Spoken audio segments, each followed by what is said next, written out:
رسالت، نعرہ غوثیہ، نعرہ غوثیہ۔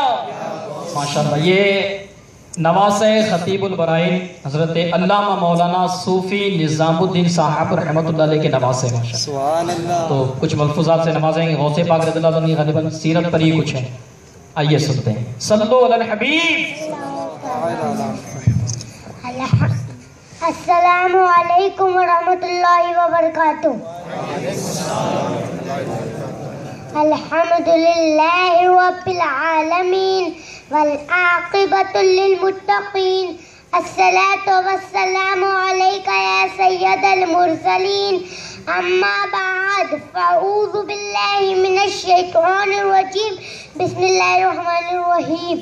آئیے سب سے پہلے ہم اور آپ مل کر گنبد غزہ میں آرام فرمانے والے ہمارے آقا کی بارگاہ میں درود شریف کی نذر پیش کر اللہم صلی علی سیدنا و مولانا محمد بارک وسلم السلام علیکم یا رسول اللہ صلی اللہ تعالی۔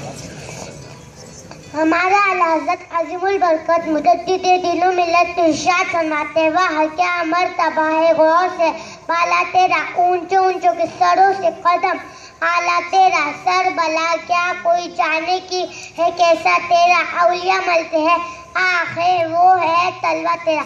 ہمارے سرکار غوث اعظم کی ولادت 470 ہجری میں شہر جیلان میں ہوئی۔ آپ کا نام عبد القادر ہے۔ جب آپ کی عمر شریف 4 سال کی ہوئی تو آپ کے والد ماجد آپ کو بسم اللہ خوانی کے لیے مدرسہ شریف لے کے گئے۔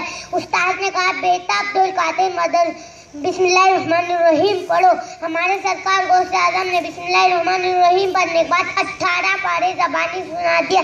استاد حیران ہو گئے اور کہا کہ بیٹا تم نے یہ کیسے کیا؟ ہمارے سرکار غوث اعظم جواب دیے کہ جب میں اپنے ماں کے پیٹ میں تھا تو میری ماں 18 پارے زبانی پڑھتی تھی اور میں سنتا تھا اور میں انہیں یاد کر لیا۔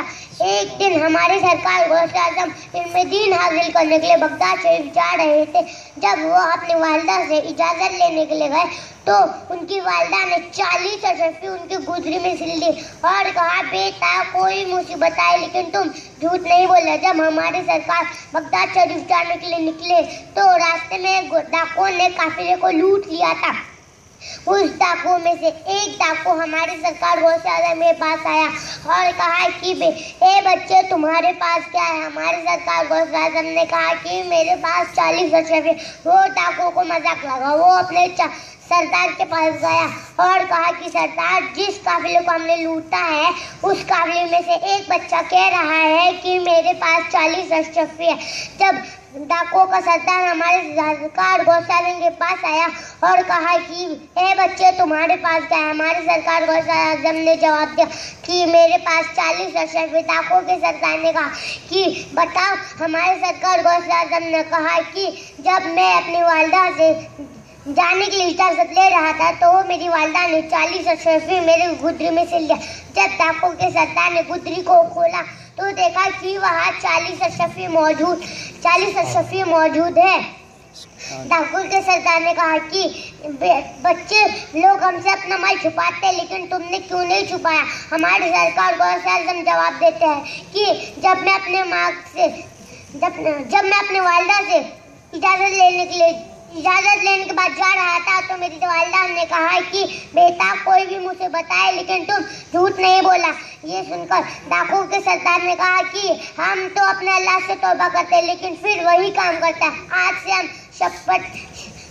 ہم توبہ کرتے ہیں کہ کسی کا سامان نہیں لوٹیں گے۔ سارے ڈاکوؤں نے ہمارے سرکار غوث اعظم کے ہاتھ پر توبہ کی اور ایک بار درود شریف پڑھ لیجیے اللہم صلی علی سیدنا محمد مبارک وسلم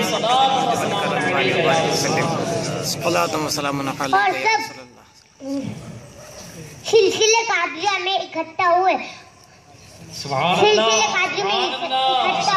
ہمارے سرکار غوث اعظم ارشاد فرماتے ہیں قدمی حاضی علی رقبت اولی ولی اللہ، ترجمہ میرا قدم تمام اولیاء کے گردن پر ہے۔